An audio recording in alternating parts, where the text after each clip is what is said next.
ချို့ရက်တွေမှာလေဘွာကြီးကဘာမှမသိအောင်ဝေဝါးနေတယ်လို့ခံစားရတတ်တယ်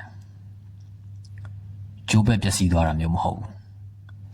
လမ်းပြောင်းနေတာမျိုးလည်းမဟုတ်ပြန်ဘူးဒီတိုင်းမတိကြမရေရာဖြစ်နေတာမနဲ့နိုးလာတဲ့အခါတခုခုပြောင်းလဲနေတယ်လို့ခံစားရတယ်အပြင်ပန်းမှာတော့မဟုတ်ပါဘူးကိုယ်စိတ်ထဲမှာ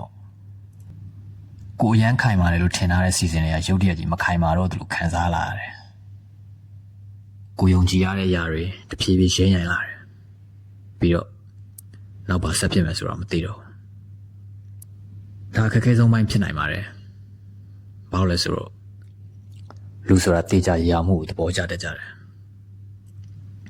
ငါတို့ဘယ်ကိုသွားနေလဲဘာတွေလုပ်နေလဲမနေ့ပြန်ဘာဖြစ်လာမလဲဆိုတော့ကြိုသိကြကြတယ်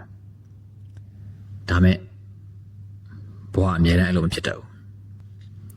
တစ်ခါလေးမှာတစ်ခုခုပြောင်းလဲသွားတတ်တယ်အခြေအနေတွေပြောင်းလဲတယ်အခွင့်အရေးတစ်ခုကကိုယ့်လက်ထဲကနေထွက်ခွာသွားတော့မလို့ခံစားရတယ်အဲ့ချိန်မှာကိုကအဲ့ဒီလယ်မှာပဲဒီတိုင်းရက်နေမိတယ်ဒါတွေကငါအတွက်ဘာကိုဆိုလိုတာလဲဆိုတော့နားလဲကိုကြိုးစားရနေပေါ့အဲ့လိုချိန်တွေမှာကြောက်တရားစကားစာပြောလာတယ်အကယ်၍အရာအလုံးပြိုကျသွားရင်ဘယ်လိုလုပ်မလဲငါအစ်ကနေပြန်စရရင်ရောဒီအခွင့်အရေးကိုလက်လွတ်လိုက်ရရင်ရောအမှန်တရားကတော့အဲ့မေးခွန်းတွေကတကယ်ကိုလက်တွေ့ကျပါတယ်ဒါပေမဲ့ကျွန်တော်တို့တဖြည်းဖြည်းချင်းသင်ယူနေရတဲ့အရာတစ်ခုကတော့ဘဝမင်းကိုအဖြေတွေချက်ချင်းပေးခြင်းမှာပေးလိမ့်မယ်တစ်ခါလေးမှာအဖြေတွေမပေးပဲအချိန်တစ်ခုပဲပေးတတ်တယ်ဘာမှမရှင်းလင်းသေးတဲ့အချိန်တစ်ခုပေါ့ဖြစ်နိုင်တာ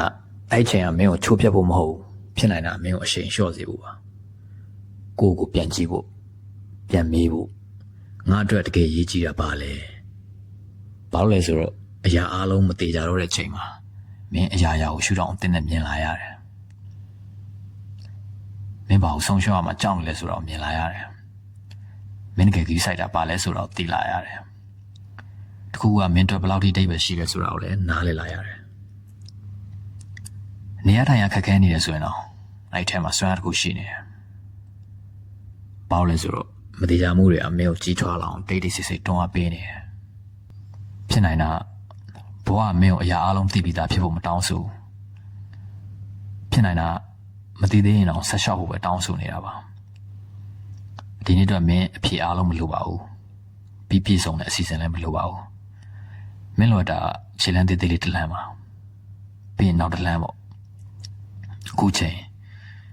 မင်းဘဝမတိကျမရဖြစ်နေတယ်လို့ခံစားရမင်းတယောက်တည်းမဟုတ်ပါဘူးဒါမင်းလမ်းပြောင်းနေတယ်လို့မဆိုလိုပါဘူးဒါမရသေးတဲ့မင်းရဲ့ဇလန်တစ်ပုတ်ထဲကအပိုင်းတစ်ပိုင်းကိုရောက်နေတာပါပဲပြီးတော့ဖြစ်နိုင်တာအဲ့ရကနေဒီတစ်ခုစတင်မယ်ဆိုတာပါပဲ